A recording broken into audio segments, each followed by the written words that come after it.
พุ่นไปละอ๋อทุกพี่น้องเอ้ยเป็นไม้หมดเลยโอ้ทางเทิงนี่มันแต่ไม้เป็นลำเลยพี่น้องเอ้ยเนาะนี่จังซี่แหละสะอาดงามตาพี่น้องเอ้ยเนาะสุดยอดเลยนี่ตัวทางเทิงนี่อันนี้ก็เป็นลำคือกันโอ้สมพอมีแม่พิมพ์อยู่นี่เด้พี่น้องเอ้ยเนาะเอาหมดเดียวกันเลยนี่ชีวิตของบ่าวคำน้อยสุดยอดพี่น้องเนาะนั่งชมวิวอย่างต่างบันดาลเช่นขึ้นขวบไปทางนั้นพี่น้องเอ้ยเนาะลมทางยาแม่เพิ่นแล้วยาแม่เพิ่นให้ต่างเท่านั้นถ้าเขาเสียออกมันจะบ่มีบอลชมวิวเนาะพี่น้องเลยขอบใจเอฟซีผู้มีน้ำใจแบ่งปันเหมือนฟ้าบันดาลให้สร้างรายการนี้มาสวยเหลือคนทุกข์คนจนหรือคนด้อยกว่าด้วยแห่งศรัทธาบุญนำพาได้มาห่วมทาง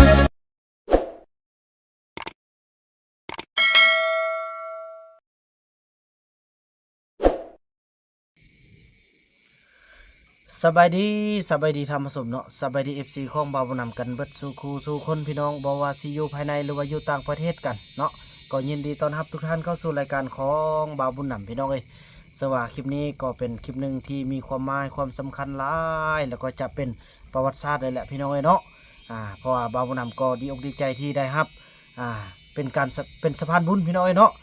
แล้วก็เป็นการช่วยเหลือของย่าแม่จันเดลีคำวงศาพี่น้องจำนวน500 เหรียญ550 เหรียญพี่น้องเอ้ยเนาะขอบคุณหลายๆเด้อจำนวนเงิน550 เหรียญเนาะส่วนเงิน500นั้นเพิ่นให้รถจกพี่น้องเอ้ยเนาะรถจกไปจกเป็นบ่อนที่ว่าปลุกโฮมสเตย์เนาะหรือว่าบ้านพักตากอากาศในอนาคตเพื่อรองรับนักท่องเที่ยวเพื่อรองรับ FC ที่มาเยี่ยมพี่น้องเอ้ยเนาะพอต่อไปก็จะจัดการว่าเรื่องห้องน้ำอีกอย่างต่างในต่อหน้าพี่น้องเอ้ยเนาะแล้วก็จะมีการจกบาดาลอีกทางย่าแม่เพิ่นว่าแต่ถ้าจริงเพิ่นก็สิจกอะไรพี่น้องเอ้ยแต่ว่ามันย่ำฝนเนาะบ่าวบุญนำได้โทรหาทางในสร้างผู้เจ้าของโครงการที่ว่าจกเพิ่นว่าย่ำฝนเพิ่นว่าบ่อยากรับประกันฉะนั้นเพิ่นว่าให้เราดูแลก่อนเนาะเพิ่นก็ยื่นข้อเสนอมาแล้วว่าจะจก2บ่อ1ก็อยู่เฮาคูดไปละสุดพุ่นแล้วก็จะได้จกหันพี่น้องเอ้ยเพื่อเอานำมาใส่อยู่โซนเทิงพี่น้องให้นักท่องเที่ยวพักผ่อนอยู่เทิงพี่น้องเอ้ยแล้วก็บ่อ1เพิ่นก็จะไปจกอยู่ไปเจาะอยู่น้องป่าเนาะอยู่บอนที่ย่าแม่เจียวบอนเพิ่นช่วยนะพี่น้องเนาะอยู่ทางลุ่มพุ่นแหละแต่อันนั้นก็เป็นปีหน้าก่อนพี่น้องปีนี้เพิ่นก็มาดุดอันแถวนี้ก่อนเนาะเป็นบอนปลุกเฮือนให้ทาง FC มายามในต่อหน้าพี่น้องเป็นบ้านพักเป็นโฮมสเตย์ลาพี่น้องเนาะน้อยๆไว้เพื่อรอรับเนาะจำนวน500 เหรียญค่าจกพี่น้องเอ้ยแล้วส่วนอีก50 เหรียญนั่นพี่น้องเนาะเพิ่นก็มามอบให้ทางไอ้เฟืองเนาะจำนวน50 เหรียญเนี่ยพี่น้องเพิ่นมาแบ่งเนาะมีให้ให้ไอ้เฟือง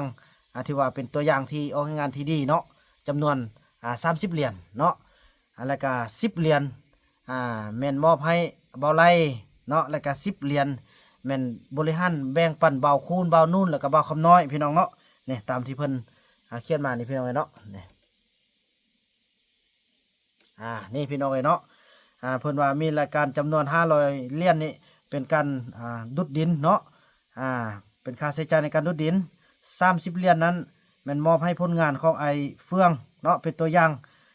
ในการออกงานพี่น้องเนาะ10 เหรียญนั้นเป็นของขวัญให้เบาไล่ซื้อยาสูบซื้ออาหารการกินซื้อทุกอย่างที่เราต้องการบัตรเติมเงินหั่นน่ะเนาะโทรศัพท์10 เหรียญนั้นให้ซื้อเบียร์ให้คำน้อยให้ไอ้นู่นให้ไอ้คุณเนาะก็เป็นการบริหารมาแก้อิดแก้เมื่อยกันพี่น้องพอแต่ละมื้อเขาเจ้าเฮ็ดเวียกเก่งพี่น้องเนาะ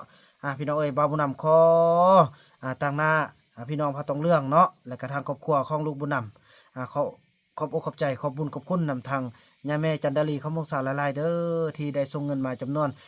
550 เหรียญเนาะเป็นเงินกีบก็10 ปลายกว่าล้านพี่น้องเอ้ยเนาะและส่วนเป็นเงินบาทนั้นก็เกือบ20,000 กว่าพี่น้องเอ้ยเนาะมื้อนึงก็6 ล้าน5เนาะ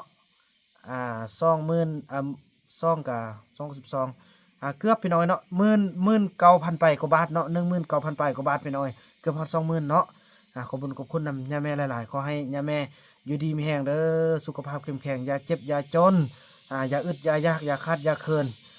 ปราศจากเจ้าโรคภัยไข้เจ็บต่างๆขอให้แม่ปรารถนาสิ่งใดขอให้ได้ดังความมุ่งมั่นปรารถนากินอย่าสุดบกจกอย่าสุดแห้งเด้อแม่เนาะขอให้อายุวันโนสุขขังพลังขอให้แม่มีอายุยืนยาวมัน1,000 ปีอย่าได้ให้ขอให้ย่าแม่อยู่เป็นโฮมโฮมใส่ให้ลูกให้หล้านดนและตลอดไปด้วยเทินสาธุเนาะถือว่าภาพบรรยากาศนั้นจะเป็นแบบไรพวกเราร่วมรับชมภาพบรรยากาศนั้นกันเนาะท่านผู้ชมเนาะถือว่าตอนนี้เนาะถือว่ารถเฮากะไกลจำฮอดแล้วพี่น้องเพราะว่ามื้อเช้านี่ฝนตกพี่น้องเอ้ยกันเดินทางมาของรถมันก็ยากเด้เนาะเพราะเขตเฮานี่มันก็ค่อนข้างจะดีเด้แต่ว่าเขตอยู่ทางพื้นบ้านยากพี่น้องเส้นทางเนาะบ่าวบุญนำก็ได้เกี่ยมนำเอาไว้ให้ต้อนรับเขาเจ้าเนาะมาอยู่รถท่าฉะนั้นเพิ่นก็ขึ้นมาฮอดแล้วนี่แหละพี่น้องเอ้ยบางทีพวกเขาจะเอาไปพุ่นละจะโจกนี่มื้อเช้านี่ก็พาบ่าวคำน้อยแป้งทางก็สิเข้านี่แล้วก็เข้าหั่นก็มันจกมาเนาะคันบ่แล้วก็สิเป็นมื้อต่อพี่น้องเอ้ยเนาะโจกไปพุ่นแล้วพุ่นเนาะพี่น้องเนาะบ่อนจกน้ำบาดาลก็ได้จะเจาะฝั่งนั้นพุ่นเพราะมันทางนี้มันจะเป็นโนนสูงเนาะโนนสูงหลายครับเฮาจะยานมันน้ำบ่มีเฮาจะไปทางนั้นพอทางนั้นเป็นแล้วน้ำบ่าวนำได้ไปกดเซ็กแล้วบ่อน้ำอยู่ทางนั้นเนาะไปเอาแบบเอาเครื่องยำไปยำเบิ่งแล้วน้ำจะอยู่ทางนั้นพุ่นพี่น้องเนาะมันจะเป็นไส้ไล่ไปทางนี้แล้วก็เป็นจุแล้วก็ไล่ไปพุ่นเนาะแล้วก็ไล่มาทางเส้นไส้นี้เนาะไส้นี้ก็เป็นเฮาเจาะอีลุ่มพุ่นละของพ่อต้องเหลืองนี่พี่น้องเอ้ยเฮาก็จะได้เบิ่งตัวจริงเนาะพี่น้องเนาะเพราะว่าเป็นปีหน้าพุ่นพี่น้องเอ้ยเพราะว่าเป็นเดือน12เนาะ12หรือเดือน1พุ่นแหละเฮาฤดูแล้งพุ่นแหละพี่น้องเอ้ยเพราะว่าแม่เพิ่นก็อยากเจาะแล้วเด้พี่น้องแต่ว่ารถเนาะในเครื่องมือเขาจะบ่รับประกันเพราะว่าเจาะยามฝนแล้วมันเจาะในเดือนก็มีน้ำหั่นน่ะพี่น้องเนาะฉะนั้นต้องเจาะยามแล้งจึงได้น้ำที่ว่าใส่ตลอดปีเนาะบ่ให้ขาดเลยพี่น้องได้เฮ็ดแล้วก็ให้มันแล้วเนาะในการที่ว่าเฮาจกนี้เฮาก็จะเฮ็ดเป็นขุดเป็นห้องน้ำเป็นบ่อนพี่น้องเอ้ยเป็นบ่อนไว้หลังจากนั้นมาเฮาก็จะได้เอาปอกมาใส่เพื่อบ่ให้ได้ขุดเลยพี่น้องเพราะมันขี้ดินจักซี่แหละมันเป็นขี้ดินมักหินเนาะมันก้นยากพี่น้องเอ้ยนี่โหนทางนั้นไอ้คำน้อยเพิ่นก็ได้ลูกไก่แล้วมื้อนี้พี่น้องเอ้ยเนาะย่าแม่เจียวบอนเนาะเป็นผู้ที่ว่าอุปถัมภ์คำสู่เนาะแน่ให้พ่อแสงทองลงมาเป็นตัวแทนเพิ่นก็ถือว่าเพิ่นอนามัยแหละพี่น้องเอ้ยเนาะจังซั่นแหละพี่น้องเอ้ยรอท่ารถเฮากันพี่น้องเนาะตอนนี้ก็ถือว่ารถเฮาก็ได้มาฮอดแล้วพี่น้องเอ้ยเนาะก็ถือว่าค่อยค่ำยำแรงพี่น้องเอ้ยก็น่าจะได้เท่าใดก็เอาเท่านั้นก่อนเนาะพอระยะทางเขาจะมาไกลเด้พี่น้องเอ้ยมาคนละเมืองกันเนาะได้ยินเสียงแม่นพอเขาจะได้เอารถลงจากรถลากเลยพี่น้องเอ้ยพอรถมันยาวเลยเนาะมันจะแบบว่ารถสูงมันกันบ่ได้นะพี่น้องเอ้ยคือว่าได้ยินเสียงอย่างนี้แหละแม่นบ่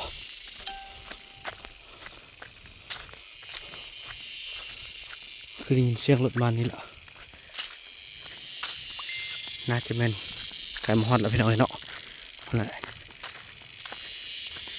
น่าใกล้จะหอดแล้วเบื้องนี้นะเนาะพอเขาจะได้รถลากลงแล้วก็จะแม่นใส่รถจกหลอดมานี่พี่น้องหลอดได้บ่เนาะหลอดบ่ได้ก็ปลดออกก่อนโอ้ยพี่น้องเอ้ยเนาะแล้วบ่าวบุญนำกะได้เล่นมาเขาจะโทรหาว่าใส่ไฟนี่พี่น้องเอ้ยเนาะปลอดภัยเด้อปลอดภัย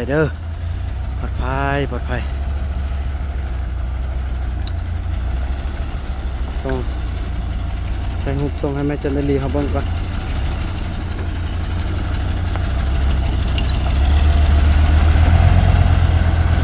รถห้าก็มาฮอดแม่ขึ้นมาแต่เช้าๆพุ่นละแม่เรียบร้อยมาคำมาคุณ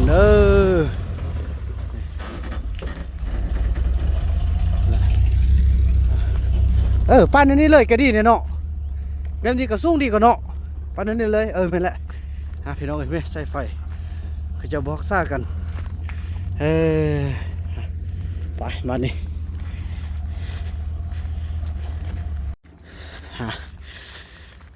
ถ้าโทษพี่น้องเล่นเมื่อยขนาดรถกับไฟเทิงพุ่นพอเอามามันก็บ่มีบทเอียวเนาะประหยัดน้ำมันกันนี่เราจะ ดุดจกมาทางไหนมาฮอดอันต้นไม้ใหญ่พี่แหละพี่น้องเอ้ยพอฟังนี้แหละจะได้จกนำมาดัดเนาะเถอะอันนี้จังซี่แหละพี่น้องคอยมามันก็ว่าแหละเนาะประกันเดี๋ยวรถนักเด้พี่น้องเอ้ยคอยลาคอยเรือไปเด้พี่น้องเอ้ยพอมันคุ้มไล่พี่น้องเอ้ยเนาะโอ้คอยไปคอยให้มันนิ่มเลยพี่น้อง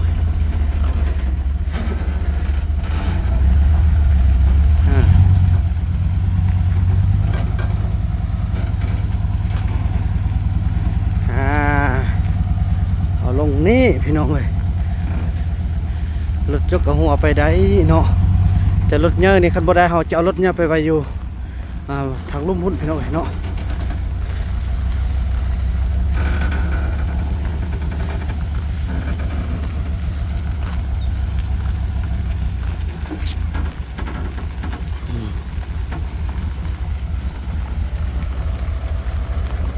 โอเค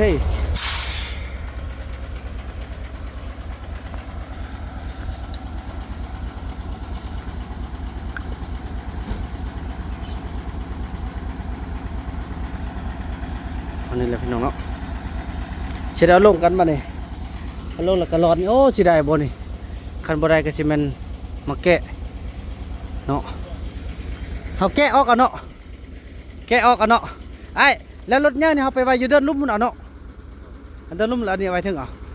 อยู่ลุ่มก็มีคนนอนเฝ้าอยู่เทิงก็มีคนนอนเฝ้าแล้วมื้อนี้หรือว่าเขาไปไว้ลุ่มมันแล้วมือซอยจากตุลาบ่ว้าไปไว้นำกันส่งกันเที่ยวกันในบนนั้นเดินแต่ว่าอยู่เทิงก็มีคนเฝ้าแล้วก็ที่นี่นะเอ้ออยู่ดีคนเขาลงแล้วก็ย่างไปเรื่อยซั่นแสดงว่ามื้อจิกจะเฮ็ดบัดเดียวเลยบ่อ๋อมันบ่นักรถนะเฮาเอาย่องไว้เลยบ่เขาไปเอาก็ลงไว้เกิดเรื่องกันไว้แล้วอ๋อจนเฮ็ดกันมื้อนี่ก็ค่อยย่างมาซินี่อ๋อโอเคอันนี้นี่แสดงรถจกเฮาออกเข้าได้บ่นี่เขามันสิเปี้ยลงโตบ่คันซั่นเฮาก็แกะออกเลยสิหาเขาจะมาแกะออกพอดีเลยเนาะต้องราคาเนาะบ่เจ้านี่เราก็มุบเข้าบ่ได้นึงคือชีวิตโอ้หรือว่าเบิ่งคือนั่นมันเป็นผู้ก็เป็นผู้ก็ขึ้นได้เนาะเฮาไปกดกันเบิ่งเนาะกดกันเบิ่งก่อนไปซะนะเอาลงไปพุ่นเลยซะนะไปเมียนพุ่นเลย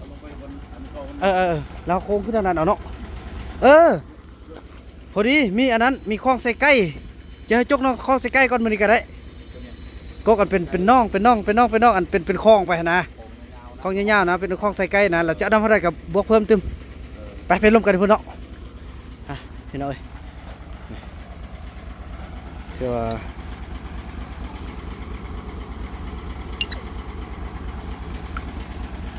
จะสั้นพี่น้อยจะเชื่อว่าจะขึ้นไปเอารถแล้วก็ไปจกคลองใส่ไก่ก่อนเนาะเบิ่งตอนต่อไปพี่น้อยพี่น้องเอ้ยเนาะแล้วก็ค่อยคำยำแรงพี่น้องเอ้ยเนาะก็ถือว่ามื้อนี้ดังที่ว่าพี่น้องเอ้ยที่ว่ารถเอาไปฮอดลุ่มพุ่นแหละเนาะเนี่ยตอนนี้ทางพอแสงทองมันก็ไปเบิ่งน้องคลองใส่ไก่เนาะว่าจะเหมาะสมราคาเท่าใดเป็นยาแม่เจียวอนเฮาพี่น้องเป็นผู้อุปถัมภ์คำสู้เนาะเนี่ยอันนี้ก็คือภาพบรรยากาศที่บ่าวคำน้อยเพิ่นได้สร้างลูกไก่ก็ถือว่าเพิ่นได้แล้วเด้อนี่ลูกไก่มีเป็นที่เรียบร้อยละอ๋อโทษพี่น้องเอ้ยเป็นไม้หมดเลยโอ้ทางเทิงนี่มันแต่ไม้เป็นลำเลยพี่น้องเอ้ยเนาะนี่จังซี่แหละสะอาดงามตาพี่น้องเอ้ยเนาะสุดยอดเลยนี่ถือว่าทางเทิงนี่อันนี้ก็เป็นลำคือกันโอ้สมพอมีแม่พิมพ์อยู่นี่เด้พี่น้องเอ้ยเนาะเอาหมดเดียวกันเลยนี่ชีวิตของบ่าวคำน้อยสุดยอดพี่น้องเนาะนั่งชมวิวอย่างต่างมันอันเช่นขึ้นขั้วไปทางนั้นพี่น้องเอ้ยเนาะลมทางยาแม่เพิ่นแล้วยาแม่เพิ่นให้ต่างเท่านั้นถ้าเขาเสียออกมันจะบ่มีบอลชมวิวเนาะพี่น้องเลยไปลงไปเบิ่งทางลุ่มพุ่นว่าจะเป็นจังไดตอนนี้ก็เป็นเวลาอยู่เดี๋ยวเด้อ6:26 นาทีพี่น้องเนาะก็ถือว่าคำพอสมควรพอเขาจะมาใกล้ได้พี่น้องเลยเนาะรถจกเขาจะมาแต่เมืองปักหลายเขาอยู่เป็นเมืองเพียงพี่น้องเนาะสั้นๆแหละพี่น้องเลยไปพบกันอยู่พุ่นละพี่น้องเอ้ยยืลุ่มกันเนาะเอาน้ำมีเมียนก่อนโอ้ขอบใจอะไรนี่อันที่กาแฟกินโอ้แซ่บเนาะเราใกล้แล้วเนาะ พี่น้องตอนนี้ก็ถือว่ารถจกของพ่อก็กำลังลงเป็นจังได๋พ่อเพิ่นโอลมก็โอเคแล้วตินี่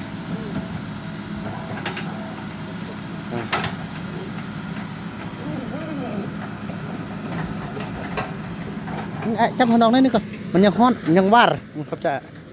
เป็นจังได๋ ได้บ่เพิ่นอันเพิ่นลมกันเท่าใดจะเอาเท่าใด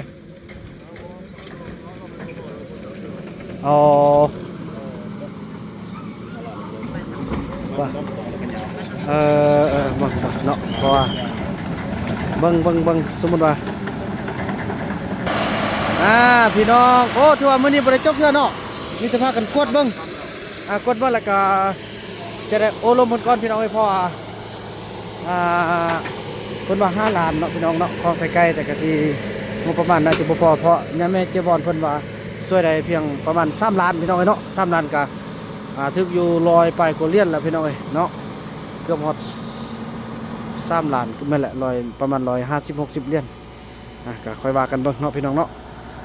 เบิ่งในตอนต่อไปพี่น้องเอ้ยถือว่าคลิปนี้บ่าวนำขออนุญาตจบคลิปกันซ้ำนี้ก่อนเนาะโอ้ห้องน้ำกันเรียบร้อยแล้วแล้วพบกันใหม่ในคลิปต่อไปพี่น้องเอ้ยคลิปนี้บ่าวนำขอกล่าวคำว่า